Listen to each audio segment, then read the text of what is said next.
Hello everyone, Sientir here with VOD of Consciousness, and today I am continuing my journey up through Jagar Moraine to try to beat some random things. That way Sif will be impressed with me. I won't be doing all of them because that's not at all in the realm of reasonable. The last one is we need to watch out for snowballs. The last one is defeat a boss at the end of a dungeon, and that's not happening today. That dungeon's pretty deep travel.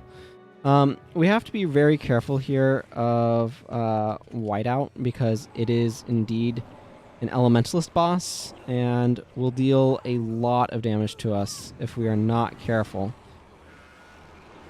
As you can see, much of my party has in fact been obliterated by it and its cronies already, so, you know, that's not good.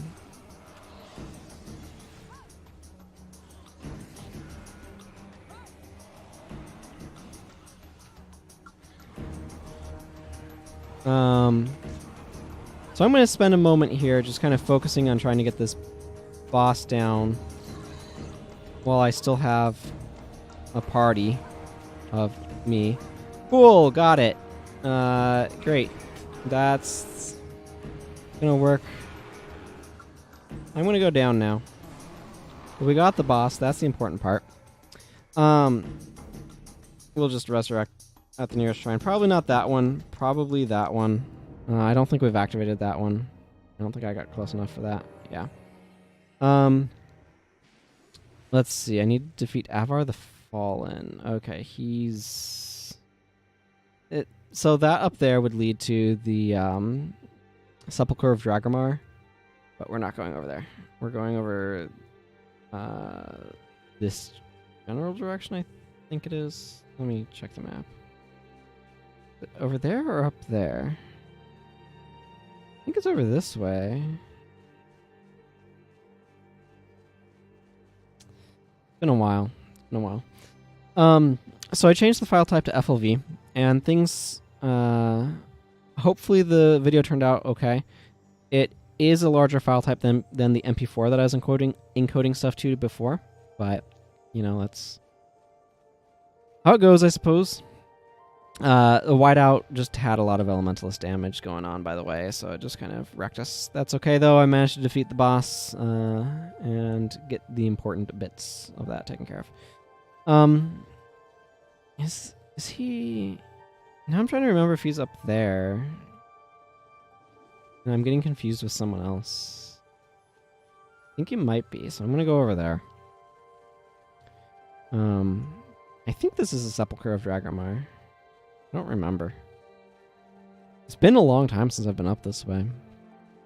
I kind of want to talk about something lighter this time. Last time was a pretty heavy subject.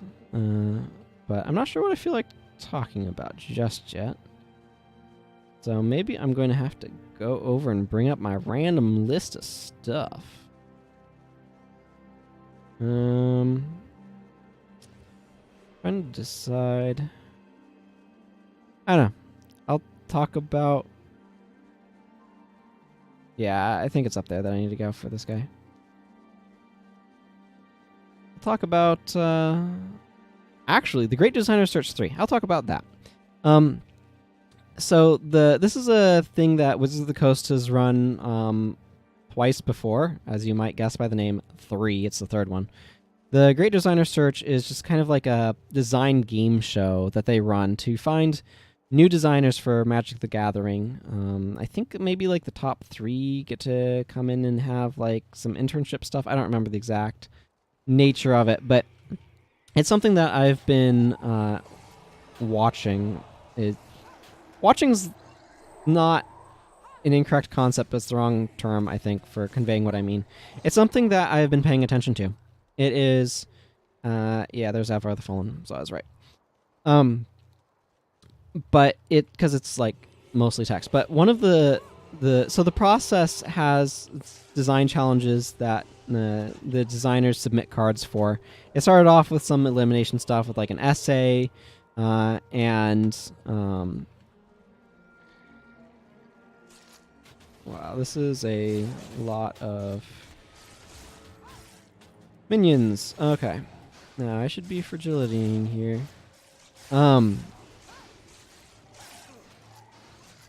He's not taking a whole lot of damage because a bunch of it's getting shifted to his minions. That's just one of the things going on right now.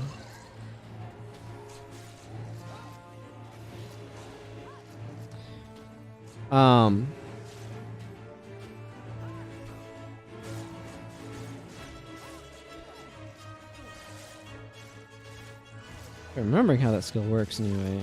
Actually, I should double check. Dark Bond, where are you? I'll talk about the Great Designer Search in just a moment. It's enchantment. I guess I can still do stuff while I'm...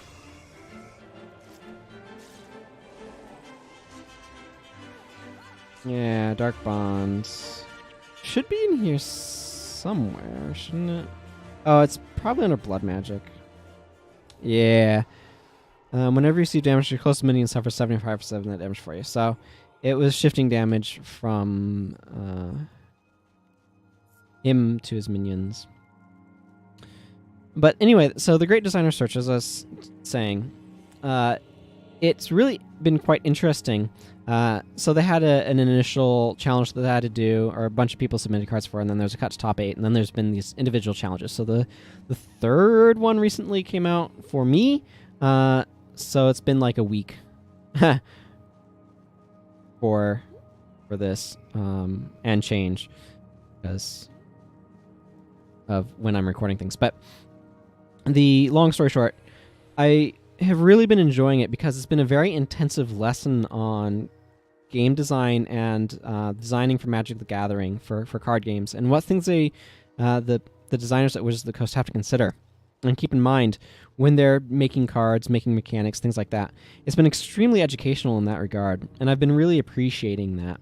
There's been a lot that I've been learning from it. One of the things, though, that I was really, really happy to discover in terms of adding greatly to the experience is that the participants, a number of the contestants, have been producing material on it. So that's been really exciting. Goblinartisans.org. I think there might be a hyphen in there. You can just Google Goblin Artisan, and it's the blog poster. It's the blog site and not the Magic card. But there's been a number from there that have been putting stuff that's been really quite engaging. Ooh, look at all those fragility triggers. That's been really quite engaging to read. And then another one of them, Chris Mooney, I think the name is, who has been uploading videos to a YouTube channel going over the feedback and the lessons that they're learning from it, which is adding to it and making it even more impactful, because you're kind of seeing how it's impacting them and that sort of stuff. And Frostmoth's Bros and even the dungeon I'd need to go into anyway. And so it's been a very educational experience and something that I've really been appreciating. So I highly recommend checking it out if you're interested in game design. You can find it on Wizards of the Coast's website. I usually think of it as dailymtg.com, but you can go to that website and check out the Great Designer Search. And there's just a lot of really good information about designing Magic the Gathering. And in turn, that helps you also kind of... Some of those lessons are cross-applicable. Now, obviously, a lot of the stuff that gets talked about is in the context of Magic the Gathering sets, but it turns out there's a lot of lessons from game design that kind of apply to game design in general. And there's a lot that I've learned over the years from Mark I'm butchering that. Mark Rosewater, the head designer of Magic the Gathering, he's written a column. And there's a lot of things that you have to consider. One of the big ones, for example, is being very careful about your complexity. That's something that this game actually had problems with as well, because it is a very complicated game. There's a lot of moving parts. when you're making your character initially, some of the stuff is simplified, but kind of at the state that I'm in, I have my primary profession, that's static. I can't change that. We have a gigantic worm. Let's fight this gigantic worm. That seems like a good time. Maybe. Hope. Oh, this thing's a chump. Yeah, that thing just went down, like, super quick. But there's a lot of complexity, because then there's 9 other professions that you can take as your secondary. Now, there's realistically a bunch of stuff in them that isn't going to be useful to you, but there's certainly some stuff that is. And there's a lot of complexity inherent in that. There's a lot of complexity in figuring out where you want to put your attribute points, your break points, what skills you actually want to bring on your bar, what you're trying to do. We're getting attacked by worms. And I think it's just really interesting to consider all of the complexities. But also, you have to be careful to not overload the player with all of those complexities.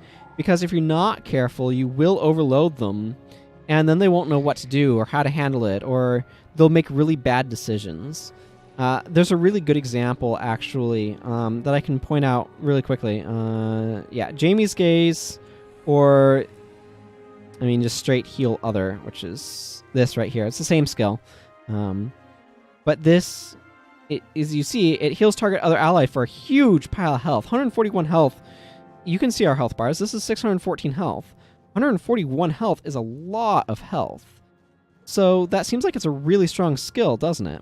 And it's got your standard issue, 3/4 cast time. And a 3-second recharge, which is pretty standard. For example, this has a 5-second recharge, 5. Healing burst is 4, that's 4. 3 is actually pretty good. Word of Healing is a somewhat similar spell. But the problem is it has 10 energy. And what you run into is monks tend to have very tight bars. So it's really hard. Here's a bunch of reindeer, by the way. It's very, very hard to fit a 10 energy skill onto a monk bar, because it's so stressed with everything that it needs to do that a 10 energy skill, you don't have the ability to cast it that often. And it's just going to completely destroy your energy pool.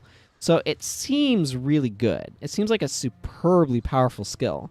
It is powerful, but you're paying for that power in the energy cost. And the result of that... Oh, these guys are nasty, by the way. These Mandragore. Oh yeah, I'm not casting anything right now.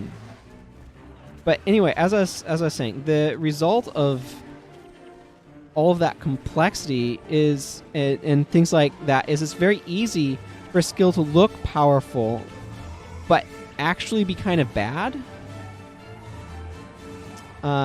As that particular skill is.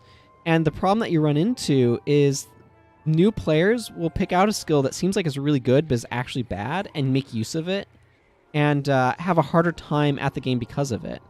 You're going to have a harder time being successful in this game if you bring Heal Other on your monk bar, because your monks are going to be constantly out of energy and aren't going to be able to actually cast their spells that they need to cast to heal people and keep them alive. So it's this problem where it is kind of non-obvious, but you have to be really careful about how many traps you're providing for new players. You want the stuff that looks good to actually be good, and this is something that they talk about in Magic a lot, but applies to all other games as well. You definitely need stuff that's tricky, and you want powerful synergies, but you really have to be careful to not make stuff that looks good be actually bad. Because when you do that, new players will gravitate towards those simple effects and then do worse at the game. They'll make the game artificially harder when they're already bad at it, because they're using skills that aren't actually any good. So that's a really important lesson. That's something that's been emphasized to me through Magic the Gathering, but you can see how it can apply to another game like this. Another one is Learning Curve. there's a lot that they want to teach you for this game. And Magic the Gathering struggles with that too, because it's a very complicated game. There's a lot going on in it, which means naturally that you run into problems of how are we going to manage all of the stuff that we're asking the player to do.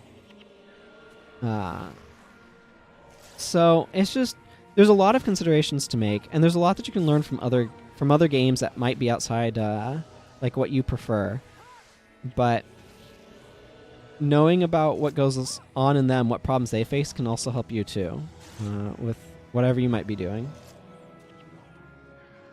So those are just some thoughts in that regard. I'm just kind of wandering around, I guess, at this point.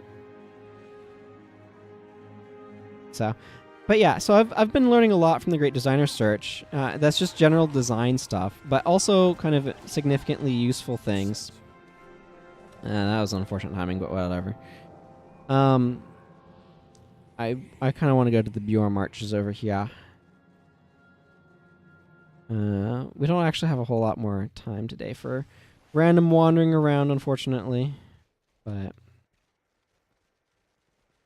who goes there?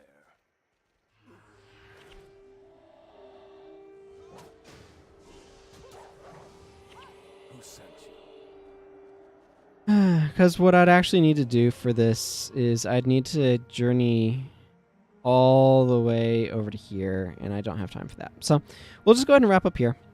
Until next time, everyone, take care, and bye-bye.